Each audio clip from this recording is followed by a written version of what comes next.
2. 출발의 미명. 이듬해 학기가 바뀌고 얼마 되지 않아 군사혁명이 일어났다. 혁명군이 서울을 완전히 장악하고 나서도 혁명이 과연 성공할 수 있을는지 국민들은 의구심을 거두지 못했다. 유엔군 사령관과 주한 미국 대사가 이 군사혁명을 인정하려 들지를 않았기 때문이었다. 물론 이것은 그들 개인의 의사가 아니다. 그들은 오로지 본국 정보의 훈령에 따르고 있을 뿐이었다. 서울을 점령하고 있던 1600 정도의 혁명군을 섬멸하는 것은 그리 큰 일이 아닐는지도 몰랐다. 60만 대군이 버티고 있었고 주한 미군만 해도 4만 명을 넘고 있었다. 이들이 혁명군을 향해 총뿌리를 돌리면 나라는 걷잡을 수 없는 혼돈 속으로 빠져들 것이다. 그러나 다행인지 불행인지 혁명군과 다른 부대들과의 본격적인 무력 충돌은 없었다. 전방에 배치된 거대한 야전군이 움직였더라면 나라꼴은 말이 아니었을 것이고 북쪽에서도 가만히 있지를 않았을 것이 틀림없었다. 뭐니뭐니 해도 국군 통수권을 가진 대통령이 유엔군 사령관과 주한 미 대사의 요구에 응하지 않은 것이 국내의 혼란을 막는 데 크게 주요했다. 군사혁명은 성공한 것이다. 미국은 한국에 대해 두 가지 요구사항을 언제나 가지고 있었다. 민주주의 정치체제와 전국의 안정이 그것이었다. 그들은 군사혁명의 주체들이 내건 슬로건이 다소 마음에 들기도 했다. 즉, 부정부패의 일소와 전국의 안정, 그리고 조속한 민정이양 등이 그것이었다. 그들은 한반도의 정치적 불안과 혼미 상태를 원하지 않았다. 그래서 그들은 한반도 남단의 정치적 현실을 수용하는 쪽으로 기울기 시작했다. 미국은 혁명 정부 수립 6개월 만인 1961년 11월 15일과 16일 양일간 혁명의 주동자인 박정희 장군을 자기 나라에 초청했다. 이로써 군사정권은 세계 최강국임과 동시에 최우방국인 미국의 인정을 받게 된 것이다. 거슬러 올라가 혁명에 가까스로 성공한 군사혁명 정권은 혁명 공약의 실천을 위해 혁명재판소와 혁명검찰부를 설치하였다. 상당히 국민적 관심과 지지를 받은 처사였다. 사실 3.15 부정선거와 4.19 발포 사건의 주종자들은 명색이 민중혁명 정권이라 할 수 있는 민주당 치하에서 무사히 잘 버티고 있었다. 4.19 혁명이 나던 해인 1960년 10월 8일 이들에 대한 법적 처벌이 있었다. 그러나 그들은 의외로 무죄 아니면 1, 2년 징역의 가벼운 언도를 받았을 뿐이었다. 역사의 죄인들에 대한 법률의 이런 가벼운 제재에 대해 4.19 주동 세력들의 항의 데모가 잇따랐음은 물론이다. 4.19 부상학생들은 연일 시위를 벌였다. 그들은 국회의사당과 대법원까지 몰려갔다. 4월의 피는 통곡한다. 잃어버린 팔다리 이어줘. 살인 원흉 무죄라면 팔다리 잘린 우리가 유죄냐. 휠체어를 타고 목발을 짚은 그들은 악을 썼지만 누구 하나 그들의 요구에 귀 기울이지 않았다. 여론도 물 끓듯 했고 국민의 분노도 매우 높았다. 그러나 장면 정권은 이들의 요구를 적극적으로 수용하지 않았다. 그것은 무엇보다도 그들이 혁명의 주체가 아니었기 때문에 그들 내부에 혁명적 에너지가 잠재하지 않았다. 그들은 그 혁명의 고귀함과 위대함을 뼈저리게 깨닫지 못하고 있었다. 그것이 얼마나 숭고한 피의 대가인가를 알지 못했다. 혁명이 얼마나 많은 나어린 학생들의 피의 대가 위에 이룩된 것인가를 몰랐다. 꼭 서울을 들추지 않고 어느 지방도시의 예를 들더라도 이들 어린 학생들이 겪어야 했던 분노와 고통과 좌절, 그리고 그 폭발의 현장을 이들 민주당 정권은 잘 이해하지 못하고 있었다. 혁명은 새로운 정치 질서의 창출을 뜻한다. 그러므로 혁명 후의 정치는 혁명의 주체 세력에 의해 계승되어야 하는 것이다. 그러나 4.19 혁명만은 그렇지 못했다. 학생들은 거의 전부 학교로 돌아갔다. 그들 중 몇몇은 기존 정당의 공천을 받아 국회에 진출했으나 그들이 정권의 핵심으로 접근해 가기에는 어림도 없는 구 정치권의 두터운 벽이 있었던 것이다. 군사혁명 정부는 장면 정권의 우유부단한 시책을 쓸어내고 3.15와 4.19의 범법자들을 준엄하게 단죄했다. 5.16 이후 새로이 제정된 특별법의 탄생이 그것이다. 역사의 중재인들은 다시금 법의 준엄한 단죄를 받게 된 것이다. 3.15 부정선거의 원흉과 4.19 발포 책임자는 사형이 선고되었다. 그들에게는 해를 넘기지 않고 그의 말에 사형이 집행되었다. 이것은 분명한 역사의 아이러니다. 역사에 보기 드문 민중혁명의 마무리가 엎치락 뒤치락 하다가 결국 군사혁명 정권에 의해 완결지어지다니 도대체 이걸 어떻게 해석해야 하는가? 3학년으로 진급하면서 영주는 학생 자취의 일을 벗어던졌다. 이제는 정말 정신 차려서 공부에만 일로 매진해야 했다. 꼭 대학 입학시험만을 위해서가 아니었다. 대학 입시를 겸해서 고등학교 2, 3학년 때 해놓은 공부란 결국 일생의 실력을 좌우한다고들 했다. 그러나 어쩐 일인지 정신이 통일되지 않았다. 정신 집중이 안 되니 공부에 능률이 오를 리가 없었다. K고교는 한 학년이 5클래스였고 학생들의 성적은 한 학년을 통틀어 집계했다. 영주는 이제 10위권 밖으로 떨어졌다. 그는 중등교육을 거의 마쳐가는 지금 학업 성적에는 자신 같은 것을 가지게 되었다. 아무리 어려운 문제, 어려운 시험이라도 시간만 충분히 주면 그는 그것을 돌파해 나갈 수 있다는 자신감을 가지고 있었다. 그것은 그의 인내심이 길러준 듯 했다.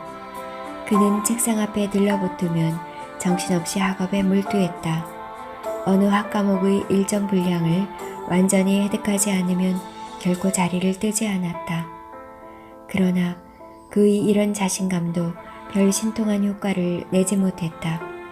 아무리 노력해도 정신 집중이 되지를 않았다.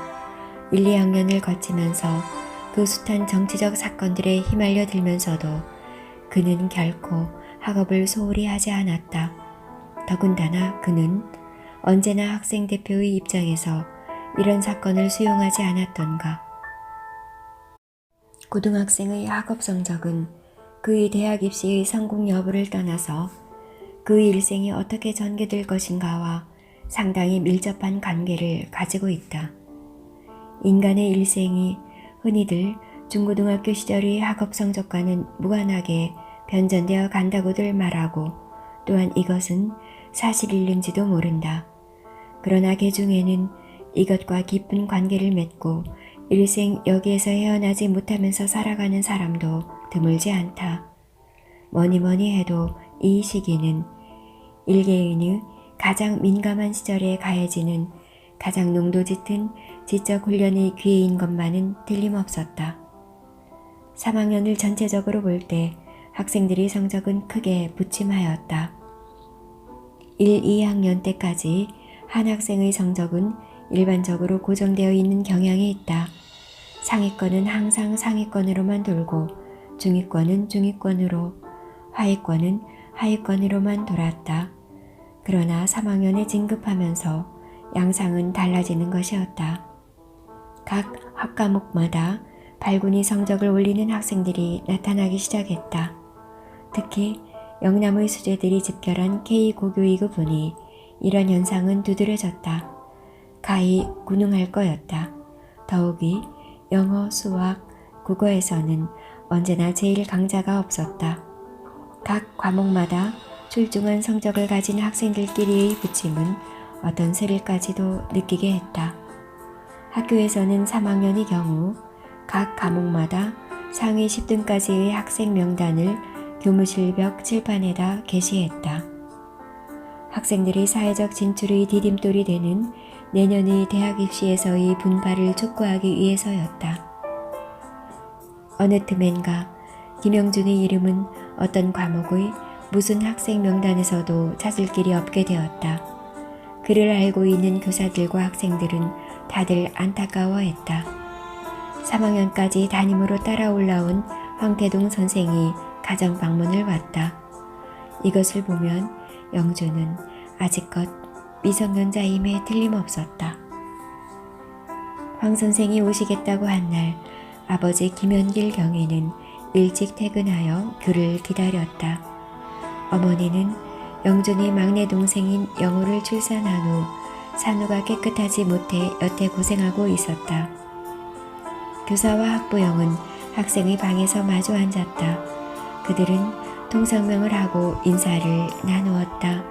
학생이 날라온 커피잔을 비우면서 선생은 천천히 입을 떼기 시작했다. 먼저 그는 학생부터 물리쳤다. 영준이 성적이 이렇게 급전직하로 떨어지고 있습니다. 학부형은 말이 없었다. 학년 전체에서 항상 5위권 안으로 돌던 학생인데 이럴 수가 없다는 것입니다. 여기에는 필시 무슨 이유가 있다고 생각하는데 어떻게 생각하십니까?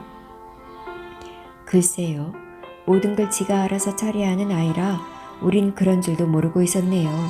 지애미 말로는 지도 노력은 죽어라고 하는데 무신 정신통일이 안 된다 하면서 가끔 밤에 외출을 한다 합니다.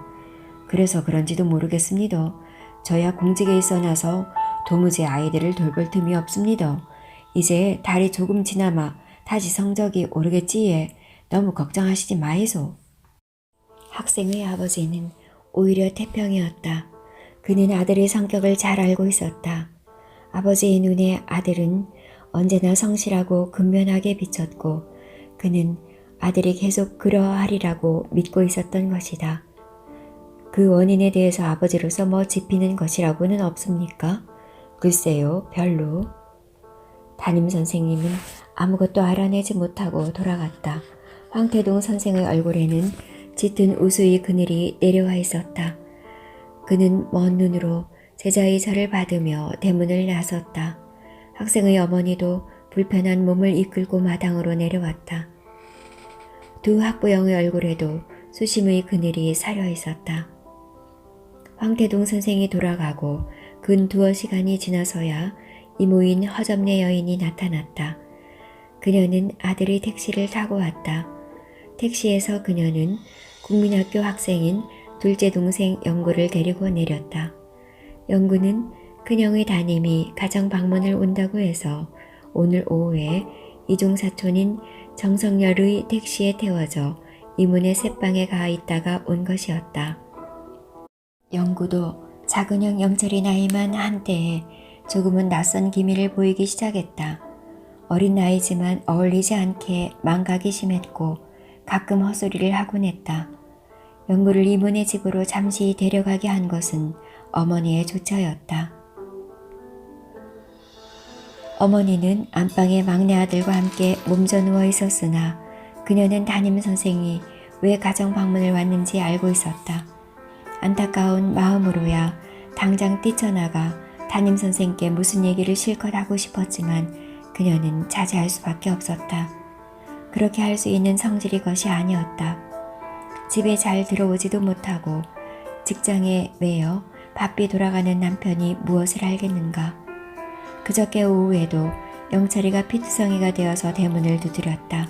대문 두드리는 소리만 들어도 엄마는 아들이 왔음을 알 수 있었다. 영철은 대문을 투당 3번 두드렸다가는 잠시 쉬고 나서 다시 탕탕탕탕탕 두들기는 것이었다. 어머니요. 그녀는 자기를 부르는 아들의 이 부름을 어미 찾는 송아지의 그것과 혼동하곤 했다. 불편한 몸이지만 그녀는 불이 나게 일어나 대문을 따준다. 어머니. 대개 영철은 피투성이가 되어 있었다. 철도길만 걸었죠요. 그는 대개 몇 날을 걸어온 것이다.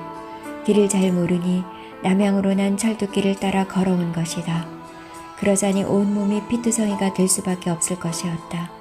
아무 데서나 누워 자고 완전히 굶으면서 집을 찾아온 것이다. 어떤 때는 팔다리나 얼굴에 심한 상처를 내어온 적도 있었다. 대개는 요양원 쪽에서 먼저 전화를 한다. 김영철 환자가 요양원을 탈출했으니 대략 며칠 후에 집에 당도할 것이라고 알려주는 것이다. 영준 일가의 피내림은 결국 대를 건너뛰지를 않았다. 그것은 엄연한 인간의 조건이었고 그것은 진실로 어쩔 수 없었다. 요양소에서 전화가 걸려오는 날이면 어머니 허점순 여인은 불편한 몸을 떨치고 일어나 둘째 아들이 옷가지를 매만지고 반찬도 장만했다. 그런데 한 달쯤 되었을까 영준이가 밤에 나가서 돌아오지를 않았다. 군사혁명이 일어나기 직전이라 세상이 참으로 어수선했다. 별별 생각을 다 했다. 마침 나대 둘째 아들이 요양소를 탈출했다는 연락을 받은 바가 있었다. 시국은 극도로 어지러웠다. 여기저기서 살인사건이 연이어 일어났고 이유를 알 수 없는 방화사건이 꼬리를 물었다. 허점순 여인은 통금해제 시간이 넘도록 돌아오지 않는 남편과 아들을 기다리다가 문득 이상한 예감에 붙잡혔다. 그녀는 불현듯 옷을 차려입고 집을 뛰쳐나갔다. 그리곤 철도길을 따라서 북쪽을 향해 걷기 시작했다. 날이 밝아올 때까지 정신없이 걸었다. 외관 못 미쳐 낙동강 철로를 넘기 직전 야산 비탈에 그 요양소는 위치해 있었다. 어느덧 여명이 동력 하늘에 전해져 오기 시작했다. 철길 주변에는 사과밭이 끝도 없이 넓게 퍼져 있었다. 허점순 여인은 저 멀리 철도길 저쯤 어둠이 물러가는 여명 속에서 움직이는 두 사람의 모습을 보았다. 누구인지 전혀 알아차릴 수 있는 거리가 아니었다. 그러나 그녀는 그들이 자신의 두 아들임을 직감적으로 느낄 수 있었다. 한 사내가 다른 한 사내를 업고 있었다. 그들은 여명을 헤치고 조금씩 다가오고 있었다. 마침 그때 철로의 저편 끝에서 기적소리가 울려왔다. 그것은 여태껏 지상에 어린 어둠을 몰아내는 알 수 없는 자연의 포효와도 같이 들렸다. 허점순 여인은 철도길 밑으로 내려섰다. 어둠 속의 사내들은 반대편으로 내려섰다. 이윽고 증기기관의 철마가 천지를 진동하며 지나갔다. 여인은 다시 급히 철도길로 뛰어올랐다. 그러나 두 사내의 모습은 이제는 꽤 밝아진 그 철도길 위에 나타나지 않았다. 허점순 여인은 덜컹 겁이 났다. 미친 듯이 달려온 철마에 치여 어디론가 날려가 버린 것이가 아닌가 하는 생각이 들었다. 그녀는 정신없이 철도길을 뛰어갔다. 그녀는 마구 뛰어가느라 철도길 및 사과나무 어우러진 음지를 보지 못했던 것이다. 그녀는 인기척에 걸음을 멈추고 돛길 아래를 내려다보았다. 사과나무의 가지와 나뭇잎들이 철조망을 넘어 돛길의 허리까지 어우러져 있었다. 거기에는 아직 어둠이 흔들리지 않고 고여 있었다. 그 어둠 속에 자신의 두 아들이 누워 있었던 것이다. 영준이가 사과나무의 꽃을 따서 동생의 귓바퀴에 꽂아주고 있었다. 동생은 기분이 좋은지 계속 킬킬거렸다. 형은 꽃을 따서 킬킬거리는 동생의 전신에 여기저기 꽂아주었다. 그럴 때마다 동생은 간지럼이라도 타는 듯 킬킬거렸다. 성아, 내가 집에 가마 성방에서 잘락하는데 괜찮제? 그자? 어머니가 안 뭐라 갈기제? 어머니가 뭐라 갈기다. 내가 공부를 못한다고. 가만히 있으면 되제. 나도 막 영어 공부를 할 끼다. 성처럼. 대학생이 되나 성은? 그래 돼야제. 영철은 나무 토막을 주워서 비탈에다가 마구 그려댔다. 성아, 이게 영어다. 내가 성의 공책 보이까네. 영어가 이래 돼 있더라. 응, 그래. 중학교 3학년이 되어 있어야 할 영철이었다. 그러나 그의 지능은 국민학교 하급 학년 정도에 불과했다. 영준아, 영철아, 허점순 여인은 두 아들을 불렀다. 그러나 그들은 처음에는 잘 알아듣지를 못한 듯 했다. 얘들아, 어머니다. 먼저 영준이가 고개를 들었다. 머리 위 어둠이 거쳐가는 공간에 어머니가 서 있었다. 어머니요, 이게 웬일입니까? 그래, 너가 찾으러 왔다마. 영준은 영철을 들쳐업고 돛길로 올라왔다. 영철은 중학교 3학년 치고는 왜소한 덩치였다. 그의 찌그러붙은 작은 덩치에서는 구역질을 자아올리는 악취가 풍겼다. 아이고 울엄마, 엄마, 아이고 좋아라, 아이고 좋아라. 영철은 형의 어깨를 연신 토닥거렸다. 영철아, 유영서를 이렇게 도망치면 안 된다 카이. 어머니하고 성이 보고파 짚어서 도망쳤지. 그래도 거기 가만히 있어야 병이 낫는다 카이. 그라마 언제 나를 거기서 데려가는겨? 가만히 있으마 병이 낫고 그라마 내가 니를 데리러 간다 카이. 병이 다 나았는데 아무리 기다려도 어머니가 와야지. 어머니와 형은 다시금 북쪽을 향해 걷기 시작했다. 형의 등에 업힌 동생은 집으로 가는 것으로 알고 좋아하고만 있다. 동생을 업고 가는 형의 얼굴에는 끊임없이 눈물이 흘렀다. 뒤따르는 어머니도 연신 손수건으로 눈물을 찍어내고 있었다. 한참을 그렇게 걷다가 드디어 동생이 요동을 치기 시작했다. 아이고 안 갈랍니다. 일로 가마 집이 아이라예. 거기 가마 빙이 낫는 기 아니라 죽십니다. 아이고 마구 때린다고 예. 그래도 가야 된다 카이. 거기 안 가마 니는 정말로 죽는다 카이. 아이고 매 또 때린다 카이. 나도 집에 가서 성한테 영어 배운다 카이. 형은 도대체 동생의 몸을 고정시킬 수 없었다. 동생은 형의 등을 때밀치고 내려와 반대편으로 마구 줄다름질을 쳤다. 형은 동생을 따라잡는다. 결국 동생은 형의 소나기에 잡히고 만다. 그러나 그렇게 곱살스럽던 동생은 형에게 완강히 저항한다. 형에게 주먹을 날리기도 했다. 형은 동생의 주먹을 피하지 않고 맞아준다. 그는 허약한 동생을 쓰러뜨린다. 그러곤 호주머니 속에 들어있던 노끈으로 두 손을 묶고 그것을 다시 목 옆으로 몰려 묶었다. 동생은 요동을 쳐보았으나 이제는 어쩔 도리가 없는 듯 했다. 그는 소리내어 울기 시작했다. 나도 성처럼 영어 공부하고 싶은데. 이 소리만을 되풀이했다. 형은 동생의 몸통을 어깨에 걸쳐 메었다. 어깨 앞으로 두 발이 들렸고 어깨 뒤로는 머리통이 들렸다. 세모자는 철도길을 내려가 강변길로 접어들었다. 강의 수면에는 어느덧 불그스레한 기운이 감돌기 시작했다. 강줄기가 돌아 나오는 저기 산 모퉁이에는 이제 막 황금으로 채색되어가는 물 한 개가 꿈결처럼 흐르고 있었다. 인간은 어쩌면 암을 정복할 수 있는 날을 맞이할는지도 모른다. 그러나 정신질환의 완치를 기대할 수 있는 날은 그야말로 까마득하기만 하다. 정신질환의 5만 가지 치료는 결국 상태의 악화를 막는 수준에 머물러 있을 뿐이다. 이보다 더 가혹한 인간의 조건이 어디에 있겠는가. 교도소의 철대문만큼이나 거창한 쇠문으로 된 정신질환자 요양소에 다다랐다. 영철은 들어가지 않으려고 생발버둥질을 했다. 그러나 대문을 열고 나온 완강한 사내의 소나기에 낚아채인 그는 꼼짝달싹을 못했다. 그는 두 손을 허공에 허우적거리면서 마구 울부짖었다. 형아, 가지 마라. 어머니요, 나는 죽구마. 날 살려주이소. 젊은이 쾅 닫혔다.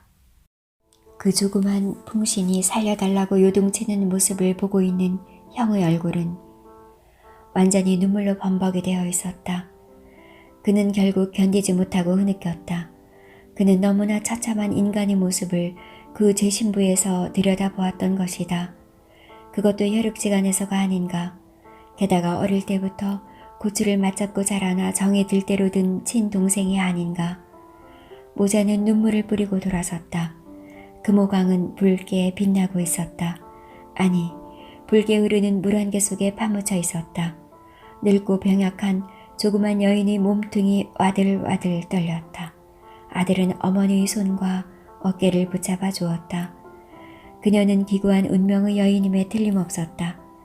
3대째 시집 집안의 빗속을 흐르는 그 저주의 내력에 혹독한 시련을 당하고 있었다.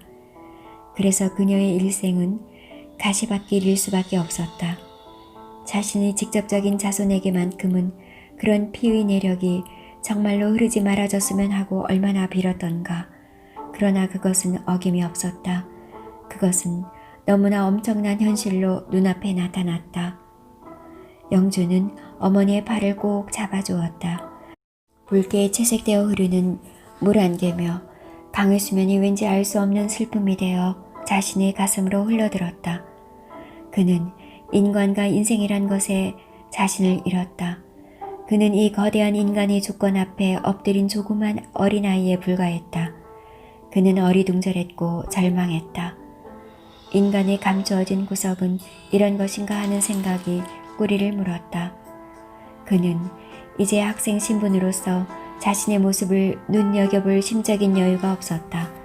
그는 너무나 처절한 인간의 모습을 직접 두 눈으로 보았고 확인했다.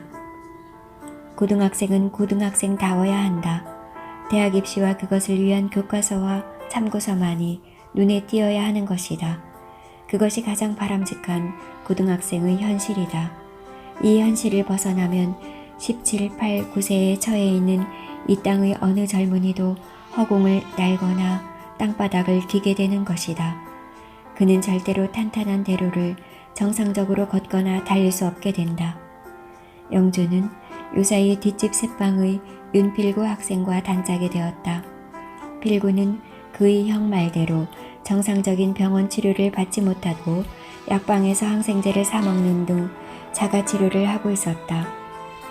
그런데 어떻게 이것이 잘 아물어 붙지를 않아 그는 영 고생을 했다. 지난 여름에는 상처가 악화되어 다리를 자르니 어쩌니 하는 소리까지 들려올 정도였다. 그의 상처가 결정적으로 수그러들게 된 것은 결국 해근의 도움이 컸다. 영준의 소개로 필구의 딱한 사정을 알게 된 해근은 그를 아버지의 약방으로 끌고 갔다. 기 의원의 한약을 몇 첩 얻어 다려 먹은 후 상처와 몸의 상태가 눈에 띌 정도로 호전되었다. 그 후로 그는 주로 영준과 철구, 해근이 건네주는 얼마간의 돈으로 항생제를 사 먹고 그럭저럭 견디고 있었다. 이제 상처는 아무러 붙은 셈이다. 그러나 통증은 역시 남아있었고 불편한 보행은 교정되지 않았다. 아마도 그가 통원 치료를 받았으면 지금의 통증과 보행의 어려움은 겪지 않아도 되었을지도 모른다. 그 통에 땅딸보 윤씨와 영주는 친해졌다. 윤씨는 반지 공장 직공으로 어렵게 살아가는 그가 부상당한 동생을 위하는 마음은 대단했다. 기의원으로 갈 때는 그 막강한 완력을 모처럼 써먹게 되었다는 투로 덩치 큰 동생을 가볍게 업고 다녔다. 야 아들이 너가 대갈통만 기막히게 좋은 줄 알았디? 그게 아니다. 너가 마음씨도 참 좋구나. 땅딸보는 감격스러운 듯이 뇌까리곤 했다. 사실 요즘에 와서 필구는 형이 조금씩 변해간다고 생각했다. 지금까지 필구 자신의 눈에 비친 형의 모습이란 흔히들 말하는 깡패 외에 달리 없었다. 그러나 요즘 형의 모습은 예전과는 분명히 달랐다. 까막눈을 겨우 면한 형이지만 그는 신문도 읽으려고 애를 쓰곤 했다. 아니나 다를까 형은 결국 사고를 내고 말았다. 반지 공장 내에서도 형이 하는 일이란 별것이 아니었다. 사실 그가 없어도 반지를 만들어내는 데는 아무런 불편이 없을 지경이었다. 그는 이 반지 공장에서 무슨 기능을 하는 것일까? 이 공장 주인 마 씨는 땅딸보 윤 씨를 윤 장군이라고 부른다. 키가 큼직하고 말상인 사장은 공장 내에서 별로 하는 일 없이 빈둥거리기만 하는 땅딸보에게 언짢은 시선 한번 보내는 법이 없었다. 무슨 어려운 일이 있으면 그는 언제나 땅딸보 윤 씨를 추켜 세우는 기회로 삼았다. 그까짓 거 우리 윤 장군한테 맡기라고 문제없을 끼다. 사장의 말은 언제나 크게 틀리지 않았다. 웬만한 어려운 문제들을 땅딸보는 잘 해결했다. 1, 2년 전만 해도 그는 마 사장의 몇 가지 일을 해결했다. 마 사장은 말상의 걸걸한 목소리 탓으로 첫 인상은 무뚝뚝하고 우악스러웠다. 그런 그가 언제 춤을 배웠는지 조금 넓은 홀과 음악만 있으면 몸이 그렇게 가볍고 율동적일 수가 없었다. 두 개의 공장 건물 저쪽 안으로 조용히 자리 잡고 있는 별채에서는 각종 멜로디의 음악들이 흘러나왔고 그것에 맞추어 남녀가 쌍을 지어 돌아가곤 했다. 학생들의 데모가 아직 이 도시에 선을 보이지 않던 시절 어느 날이었다. 꽤나 젊은 친구가 잠바 차림으로 나타나 다짜고짜로 마가놈을 좀 보자는 것이었다. 무슨 일인지 그는 꽤 흥분해 있었다. 판지를 풀로 붙이는 작업장은 서편 골목길의 면에 있었기 때문에 이 낯선 사내의 열띤 목소리를 제일 먼저 들은 사람들은 이들 젊은 직공들이었다. 빚쟁이 빚 받으러 온 길기다. 기시가 나가봐라. 땅딸보의 명령이 떨어졌다. 이들 중에서 그가 시키는 말을 잘 듣지 않다가 혼난 사람은 아무도 없었다. 그러나 땅딸보의 말이라면 다들 그렇게 겁을 내었다. 기시기는 한참 만에야 돌아왔다. 기시기가 윤씨의 말을 듣고 대문께로 나갔다는 사실을 거의 잊어버릴 뻔해서야 그는 돌아왔다. 야 임마, 니 때문에 일손 놓고 안 기다렸나? 어디 가서 뭐 하다가 왔노? 땅딸보 윤씨가 그를 노려보았다. 허튼 수작했다가는 무슨 벼락이 떨어질지 몰랐다. 아무리 주인이 없다 해도 말을 듣지 않는데 도대체 어쩔 수가 있어야지 예. 그래서 된다 안 된다 실갱이를 했었다가 그만 들라보내줬구만. 할 수 있어야지. 저놈아 새끼 오늘 또 마가한테 욕 바가지께나 얻어먹게 생겼다. 야 이놈아 새끼야, 빚쟁이는 무조건 따돌리라 하는 거 모리나? 어제 오늘 들은 기가? 사장 골치 아플 거 뭐 있는겨? 윤씨 아저씨가 다 해결해 줄 낀데. 윤씨가 여기 와 있는겨? 풀질도 안 하고 물도 안 뿜어 싸면서롱. 저놈아 새끼 아가리는 촉새가 덜 앉았나? 기식의 말이 채 끝나기도 전에 저기 별채에서 사장의 다급한 목소리가 들려왔다. 과연 그것은 여기 작업장 직공들이 다들 얘기한 바대로다. 왜냐면 그것은 벌써 한두 번이 아니었다. 어이 윤장군, 윤영구, 또 일이 벌어진 것이다. 이제 윤장군의 도움이 절대적으로 필요한 것이다. 마가의 텁텁한 목소리가 작업장 담벼락 높게 뚫린 바람구멍을 통해 들려왔다. 사장의 목소리를 듣고도 땅딸보는 뜸을 들이느라 얼른 대꾸를 안 했다. 윤장군요, 저기 저 목소리 안 들리는겨. 사람 숨 넘어가는 소리구마. 알았다. 오늘은 또 웬 놈의 새끼고. 땅딸보는 서서히 몸을 일으켰다. 적은 키지만 옆으로 퍼진 덩치가 가히 태산 같았다. 너가 일하다가 심심하마 나와서 구경해도 괜찮다. 눈에 눈곱 씻고 좀 정하게 해갖고 말이다. 작업장 문을 밀고 나가던 윤씨가 한마디 했다. 그의 말이 떨어지자마자 직공들은 헤헤거리면서 일손을 놓았다. 좋은 구경거리가 생긴 것이다. 벌써 윤씨는 샘을 지나 헛간을 거쳐 별채 입구로 들어가고 있었다. 그는 별채 마당 구석에 피투성이가 되어 쭈그리고 앉은 사장을 보았다. 어느 놈의 새끼가 힘이 이래 좋아 우리 사장을 요렇게 똥개를 만들어놨노? 땅딸보는 꽤 고함을 질렀다. 언제나 남녀가 쌍을 지어 돌아가는 그 응접실 홀에서 꽤 완강한 몸집을 한 젊은 사내가 걸어 나왔다. 러닝셔츠 밑으로 드러나 보이는 근육이 보통이 아니다. 이놈의 집구석은 우째 전부 걸뱅이 같은 놈들만 사노. 나무의 마늘아마 홀가먹고 28놈이 눈깔에 보이는 게 없나. 전부가 걸뱅이라이. 집채처럼 뚱뚱해서 꿈틀 것 같던 땅딸보가 그것이 아니었다. 눈 깜짝할 사이에 그의 육중한 몸통이 허공에 떴고 그것이 낙하하면서 한쪽 발이 그 낯선 사내의 아구통을 내리질렀던 것이다. 사내는 외마디 비명을 지르고 저쯤 나동그라졌다.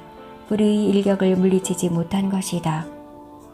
그러나 그도 여간 내기는 아니다. 어느 사인가 벌떡 몸을 일으켜 세웠다. 그러고는 날렵하게 공격 자세를 취했다.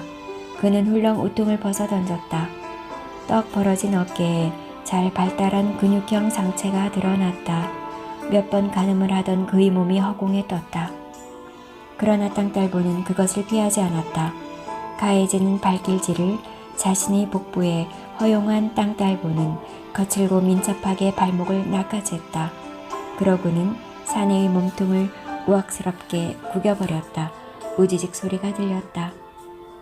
이 새끼가 이제 보이까네. 주먹간에 쓰는 놈이네. 이 새끼 상습범 아이가. 야 이 새끼야. 저기 전엔 진짜로 네 옆에 내가 상통을 보이까네. 가정집 아주머니가 아닌데. 버둥거리며 다시 일어나려는 사내에게 땅딸보의 강력하고도 번개 같은 최후의 발길질이 가해졌다. 사내는 신음을 토하면서 조용히 잠재워졌다. 이 새끼 이거 진짜 남편 아이다. 기둥서방인기라 꼴에 주먹개나 쓴다고 까불어대더니 윤 장군이 나서면 안 되는 일이 어디 있나. 마씨는 털고 일어났다. 그는 슬그머니 땅딸보의 뒤 포켓에다 무엇을 찔러 넣어 주었다. 조금 경우는 틀리지만 윤영구의 주먹과 완력이 크게 한번 빛을 발한 적이 또 있었다.